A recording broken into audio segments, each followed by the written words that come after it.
तर विद्यार्थी मित्र,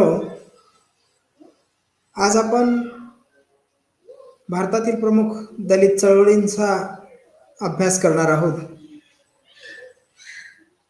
किंवा भारतातील या प्रमुख दलित चळवळींना जाणून घेणार आहोत. आपण या दलित चळवळीला जाणून घेण्यासाठी डॉक्टर बाबासाहेब आंबेडकर पूर्व कालखंडातील दलित चळवळी, डॉक्टर बाबासाहेब आंबेडकर आणि दलित चळवळ दुसरा भाग, आणि तिसऱ्या टप्प्यामध्ये आपण डॉक्टर बाबासाहेब आंबेडकरांनंतरच्या दलित चळवळी, या 3 टप्प्यांमध्ये या दलित चळवळींची विभागणी केलेली आहे. तर डॉक्टर आंबेडकरांनंतरच्या ज्या दलित चळवळी आहेत त्या दलित चळवळी कशा पद्धतीनं समाजामध्ये विकसित झाल्या आणि त्यांनी कोणकोणत्या प्रकारे दलित उद्धाराची कामं केली, हा भाग आपण या ठिकाणी बघणार आहोत. तर बघा, त्यातला डॉक्टर बाबासाहेब आंबेडकर यांच्या नंतरच्या ज्या दलित चळवळी आहेत त्याची जर ऐतिहासिक पार्श्वभूमी आपण बघितली, त्यामध्ये पहिला जो भाग आहे तो आहे रिपब्लिकन पक्षाची स्थापना. म्हणजे पक्ष स्थापना आणि त्या पक्षाच्या माध्यमातून दलितांच्या उद्धारासाठी केलेलं कार्य.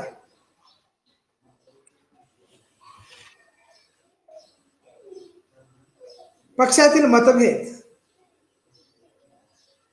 काही वैचारिक मतभेद नेत्यांमध्ये होते आणि त्यामुळे अनेक वेगवेगळ्या संघटना निर्माण झाल्या. दलित साहित्य चळवळ ब्रिटिश काळामध्ये शिक्षणाचा प्रसार झाला आणि समाजातल्या सर्वच स्तरातल्या लोकांना शिक्षण घेण्याचा अधिकार मिळाला. यात दलितांनीही शिक्षण घेतलं आणि हे शिक्षण घेतल्यानंतर साहित्याच्या माध्यमातून किंवा लेखनाच्या माध्यमातून दलितांमध्ये जाणीव जागृती करण्याचं काम हे काही दलित नेत्यांनी केलं किंवा दलित लेखकांनी केलं. यामध्ये अण्णाभाऊ साठे असतील, शंकरराव खरात असतील, बाबुराव बागुल, दया पवार, केशव मेश्राम, ही अनेक नावं घेता येतील की त्यांनी दलितांच्या वेदना साहित्याच्या माध्यमातून जगासमोर आणण्याचं काम केलं. आणि मग ही साहित्याची चळवळ निर्माण झाली. पुढे भूमिहीनांचा सत्याग्रह, की जमीनदार आणि शेतमजूर अशा 2 गटांमध्ये समाज विभागलेला होता. जमीनदारांकडे प्रचंड जमीन होती आणि काही लोकांना मात्र सातत्यानं या जमीनदाराच्या शेतामध्ये मजुरी करावी लागत होती. पिढ्यानपिढ्या ही गुलामगिरी, थोडक्यात आपण त्याला गुलामी म्हणू. तर अशा प्रकारची ही मजुरी सातत्यानं काही गरीब लोकांना, ज्यांच्याकडे जमिनी नव्हत्या, त्या लोकांना शेतमजुरी करावी लागायची. म्हणून रिपब्लिकन नेत्यांनी एक चळवळ निर्माण केली आणि तो भूमिहीनांचा सत्याग्रह म्हणून पुढे. की जे भूमिहीन आहेत, ज्यांना जमीन नाही आहे, त्यांच्यासाठी या देशातली, या राज्यातली जी पडीक जमीन आहे, ती पडीक जमीन दिली गेली पाहिजे.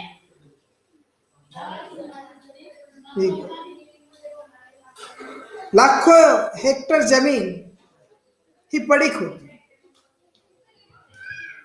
आणि मग या पडीक जमिनी शेतकऱ्यांना मिळाव्यात, गरिबांना मिळाव्यात, जे भूमिहीन आहेत त्यांना मिळाव्यात, यासाठी सत्याग्रह सुरू झाले. आणि संपूर्ण देशभर याचे पडसाद उमटले. आणि देशातल्या सरकारला कायदा करावा लागला की ज्या पडीक जमिनी आहेत त्या कसण्यासाठी भूमिहीन लोकांना देण्यात येतील. हा भूमिहीनांचा सत्याग्रह झाला. म्हणजे दलित बांधव, ज्यांना जमीन नव्हती, जे मजुरी करत होते, जे भूमिहीन होते, त्यांना सरकारनं जमिनी देऊ केली. पुढे दलित पॅन्थरची निर्मिती आहे. रिपब्लिकन पक्षाला जे अपयश आलं, त्यातून दलित तरुणांनी एक संघटना निर्माण केली आणि तरुणांनी तरुणांचे प्रश्न सोडवण्यासाठी दलित पॅन्थरची निर्मिती केली.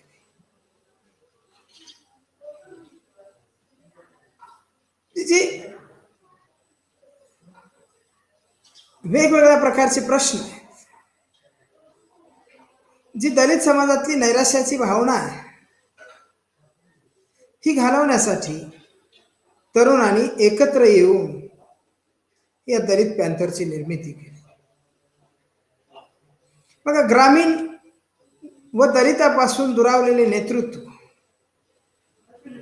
दलितांवरील वाढते अत्याचार यासारख्या कारणातून दलितांच्या प्रश्नांवर खंबीरपणे लढण्यासाठी दलित समाजातील तरुण नामदेव ढसाळ, राजा ढाले, भाई संगारे, गंगाधर गाडे, टी.एम. कांबळे यांनी विविध संघटनातील नेत्यांनी एकत्र येऊन 9 जुलै 1972 रोजी दलित पॅन्थर या संघटनेची स्थापना केली. आणि परिवर्तनवादी उसळत्या रक्ताची संघटना म्हणून ही संघटना ओळखली जाऊ, तरुणांची संघटना ही परिवर्तनवादी संघटना म्हणून ओळखली जाऊ लागली. या संघटनेच्या उदयाबद्दल नागेश चौधरी म्हणतात की जाती व्यवस्था आणि दलितांवरील अन्याय या आंतरविरोधातून पॅन्थरचा जन्म झाला. म्हणजे जी भारतातील जाती व्यवस्था, ही जाती व्यवस्था आणि दलितांवर केला जात असलेला अन्याय, यातून या चळवळीचा उदय झाला. तरुणांनी या अन्यायाच्या विरोधामध्ये न्याय मिळवण्यासाठी एक संघटन निर्माण केले आणि या संघटनाला नाव दिलं दलित पॅन्थर. 9 जुलै 1972 रोजी दलित पॅन्थर या संघटनेची स्थापना केली आणि परिवर्तनवादी चळवळ म्हणून ही चळवळ उदयास आलेली बघायला मिळते. या संघटनेने हिंदूंचे पुनरुज्जीवनवादी शक्तींना स्पष्टपणे विरोध करून सर्वांगीण क्रांतीसाठी जहाल कार्यक्रम आणि भाषेचा अवलंब केला. माणूस म्हणून जगणे हा आमचा हक्क आहे. त्यासाठी आम्ही चित्त्याचा पवित्रा घेऊन हक्कासाठी लढू. आणि ब्रीदवाक्य ठेवलं की माणूस म्हणून जगणे हा आमचा हक्क आहे आणि त्या हक्कासाठी आम्ही चित्त्याचा पवित्रा घेऊ. हे ब्रीदवाक्य मानणाऱ्या विद्रोही चळवळीतील साहित्यिक आणि कार्यकर्त्यांनी ही दलित पॅन्थरची स्थापना केली. आणि त्यात नामदेव ढसाळ, जवी पवार, राजा ढाले, रामदास सोरटे असे अनेक दलित तरुण या आघाडीच्या कार्यकर्त्यांनी पॅन्थरची चळवळ वाढवली. ही संघटना अल्पकाळात नावारूपाला आली गावोगाव पॅन्थरच्या शाखा निर्माण झाल्या आणि अल्प काळातच ही संघटना राज्यभर पसरली. आणि या संघटनेच्या माध्यमातून दलितांनी तत्कालीन तरुणांचे आणि दलितांचे प्रश्न सोडवण्याचा प्रयत्न केला. दलित पॅन्थर ही दलितांवर होणाऱ्या अन्यायाविरुद्धची जळजळीत प्रतिक्रिया होती, की जे अन्याय होतात त्या अन्यायाविरुद्धची जळजळीत प्रतिक्रिया म्हणजे दलित पॅन्थर. दलित समाजाविषयीचा अपार जिव्हाळा व सामाजिक विषमतेविरुद्ध पेटून उठलेल्या तरुणांच्या सहभागामुळे अल्प काळात ही संघटना नावारूपाला आली. पॅन्थरमुळे दलित चळवळीला नवे व्यासपीठ मिळाले. त्यातून दलित तरुणांमध्ये नवचैतन्य निर्माण झाले. परंतु अंतर्गत मतभेदामुळे इतर दलित पक्ष व संघटनांप्रमाणे अल्प काळात ही संघटनाही विस्कळीत झालेली बघायला. त्यानंतर दलितांना एकत्रित आणण्यासाठी नामांतराची चळवळ सुरू झाली. म्हणजे तत्कालीन मराठवाडा विद्यापीठाला डॉक्टर बाबासाहेब आंबेडकरांचं नाव द्यावं ही मागणी जोर धरू लागली. आणि या डॉक्टर बाबासाहेब आंबेडकरांचं नाव देण्यासाठी दलित एकत्र येऊन संघर्ष करू लागले. थोडक्यात या विद्यापीठाला नाव देण्यासाठीची चळवळ होती. या चळवळीला नामांतराची चळवळ असं म्हटलं गेलं. डॉक्टर आंबेडकरांनी मराठवाडा विद्यापीठ ही कर्मभूमी मानली होती. शैक्षणिकदृष्ट्या मागासलेल्या मराठवाड्यात शिक्षणाची मुहूर्तमेढ रोवण्यासाठी मिलिंद महाविद्यालय स्थापन केले. त्यांच्या या कार्यामुळेच मराठवाड्यात शैक्षणिक चळवळीचे बीजारोपण झाले.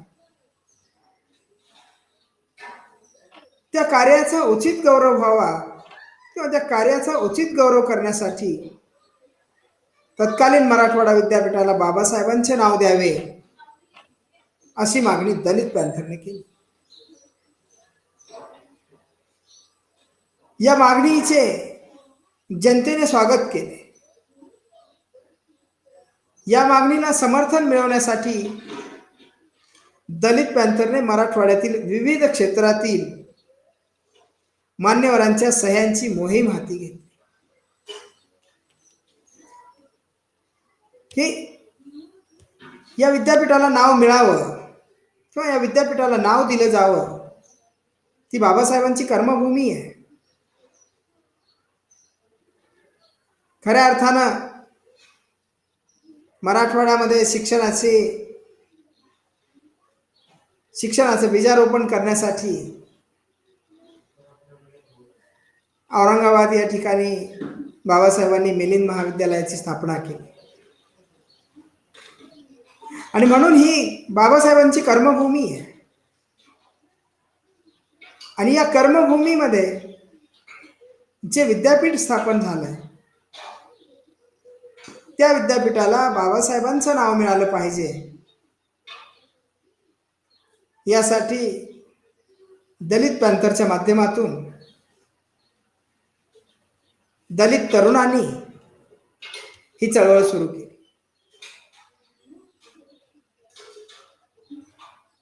ही मागणी लक्षात घेऊन विद्यापीठ कार्यकारिणीने विद्यापीठाचे नामांतर डॉक्टर बाबासाहेब आंबेडकर असे करावे हा ठराव संमत केला. नामांतरवाद्यांच्या व्यापक प्रयत्नांमुळे 27 जुलै 1977 रोजी विधिमंडळाच्या दोन्ही सभागृहात नामांतराचा ठराव मंजूर झाला. हा ठराव संमत होताच मराठवाड्यात दलित आणि सवर्ण यांच्यात संघर्ष निर्माण होऊन दंगली सुरू झाली आणि त्यामुळे नामांतराला स्थगिती मिळाली. दलित पॅंथरने नामांतराच्या निमित्ताने अनेक मोर्चे काढून आपली भूमिका जनतेसमोर मांडली. हा लढा दलित अस्मितेचा लढा बनवला.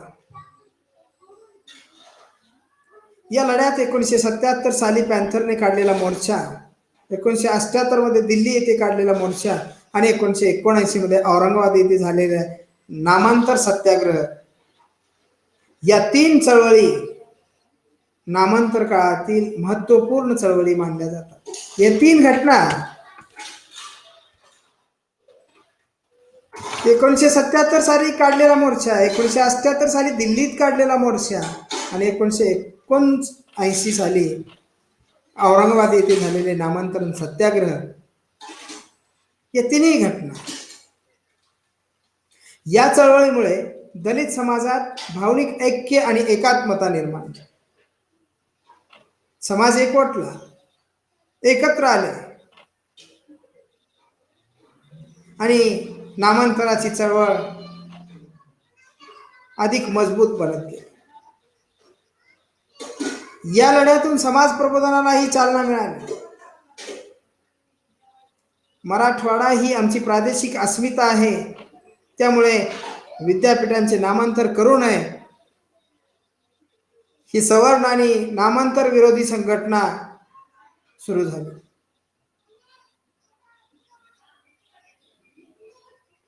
नांदेडच्या गौतम वाघमारे या पॅंथरच्या कार्यकर्त्याने आत्मदहन केल्यामुळे हा प्रश्न चिघळला. अखेर तत्कालीन महाराष्ट्राचे मुख्यमंत्री शरद पवार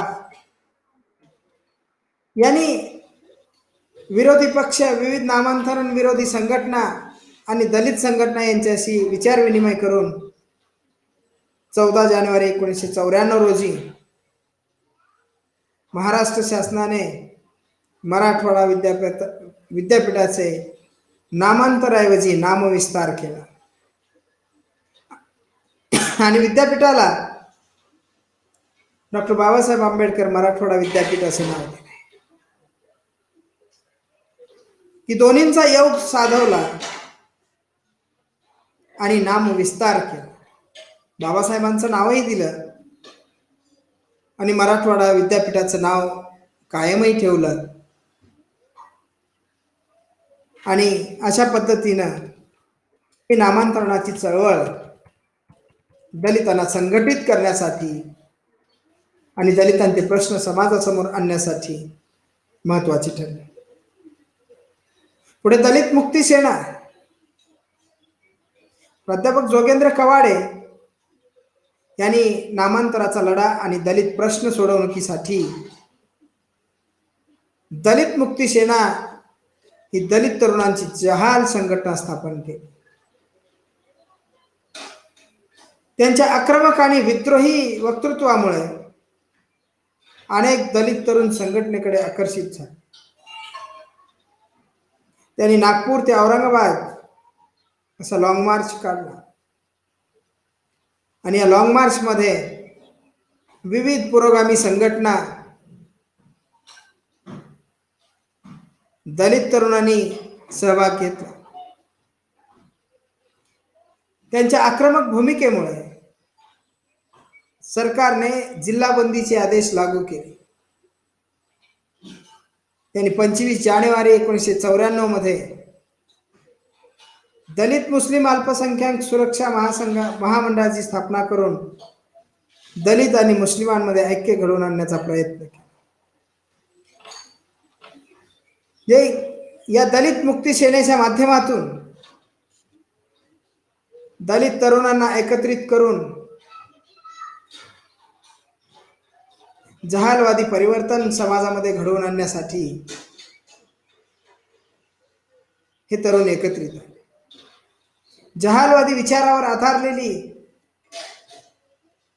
ही चळवळ होती किंवा ही संघटना होती दलित मुक्ती मोर्चा. आणि या दलित मुक्ती मोर्चाच्या माध्यमातून दलितांचे प्रश्न सोडवण्याचा प्रयत्न या प्राध्यापक जोगेंद्र कवाडे यांनी स्थापन केलेल्या दलित मुक्ती सेनाच्या माध्यमातून केला गेला. पुढे मंडल आयोग लढा आहे. 1953 साली सरकारने नेमलेल्या काकासाहेब कालेलकर आयोगाने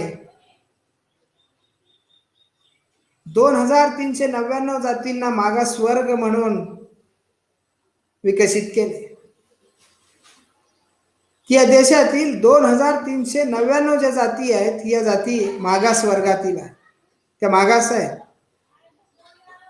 आणि त्यांची घोषणा 1953 साली सरकारने नेमलेल्या काकासाहेब कालेलकर या आयोगाने केली. पण या आयोगाचा अहवाल सरकारने स्वीकारला नाही. 1977च्या निवडणुकीत जनता पक्षाने कालेलकर आयोगाच्या शिफारसीच्या अंमलबजावणीचे आश्वासन निवडणूक जाहीरनाम्यात दिले होते. आणि निवडणुकीनंतर जनता पक्षाचे सरकार आल्यानंतर बिहारचे मुख्यमंत्री कर्पूरी ठाकूर यांनी इतर मागासवर्गीयांसाठी 26% राखीव जागांची शिफारस केली. त्यामुळे बिहारमध्ये राखीव जागाविरुद्ध आंदोलन सुरू झाले आणि या राखीव जागाच्या प्रश्नावरून जनता पक्षातही तीव्र मतभेद निर्माण झाले. या प्रश्नांच्या सोडवणुकीसाठी मोरारजी देसाई यांनी 1978 मध्ये न्यायमूर्ती PB मंडल यांच्या अध्यक्षतेखाली आयोग निर्माण केला. या आयोगाने सामाजिक, शैक्षणिक आणि आर्थिक निकषाच्या आधारावर भारतातील 3743 जाती इतर मागास जाती म्हणून जाहीर केल्या. या जातींना नोकरी, शिक्षण, स्थानिक स्वराज्य संस्था यात 27% राखीव जागा ठेवण्यात याव्यात ही शिफारसही केली. हा अहवाल येताच गुजरात आणि बिहार राज्यात आंदोलन सुरू केले. दलित संघटनांनी मंडल आयोगाची अंमलबजावणी व्हावी म्हणून मोर्चे, आंदोलने आणि विविध मार्गाने लढत. तत्कालीन पंतप्रधान VP सिंगांनी मंडल आयोग लागू करण्याची घोषणा केल्यामुळे पुन्हा देशात दंगली सुरू झाल्या. त्यात अनेक सवर्ण तरुणांनी आत्मदहन केले आणि 1991च्या निवडणुकीत सत्तेवर आलेल्या PV नरसिंहराव सरकारने मंडल आयोगाची अंमलबजावणी केली. आणि मग 91 नंतर हा आयोग देशभरामध्ये लागू झाला. या आयोगाच्या शिफारसी लागू कराव्यात यासाठी तरुणांनी संघर्ष केला आणि 1991 साली या सरकारने या आयोगाची स्वीकृती करून या आयोगातील शिफारसींना मान्यता दिली. पुढे बानसेप आणि बसपा महाराष्ट्रामध्ये पुणे येथे शासकीय सेवेत असताना काशीराम यांनी फुले आणि आंबेडकरांच्या विचारांचा अभ्यास केला. त्यांनी महाराष्ट्रात कार्य सुरू केले, मात्र अपेक्षित प्रतिसाद न मिळाल्यामुळे उत्तर प्रदेशात दलितांची चळवळ सुरू केली. बामसेप ही शासकीय नोकरीत असलेल्या दलित कर्मचाऱ्यांची संघटना स्थापन केली आणि DS4 ही संघटना स्थापन करून दलित पॅंथरला पर्याय देण्याचा प्रयत्न केला. साप्ताहिक बहुजन नायक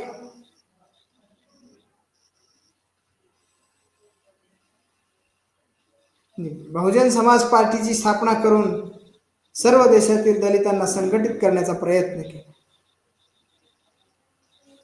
या बामसेप आणि बहुजन समाजवादी पक्षाची स्थापना झाली आणि याच्या माध्यमातून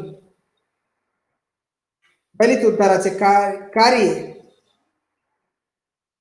पुढे होत राहिलेले आपल्याला बघायला मिळतं. सातत्यानं या समाजामध्ये या दलितांच्या चळवळी कार्यरत असलेल्या बघायला मिळालं की अन्याय, अत्याचार, हक्क, स्वातंत्र्य यासाठी जो अन्याय होत होता त्याच्या विरोधामध्ये हा लढा आणि तो लढा सातत्यानं होत राहिला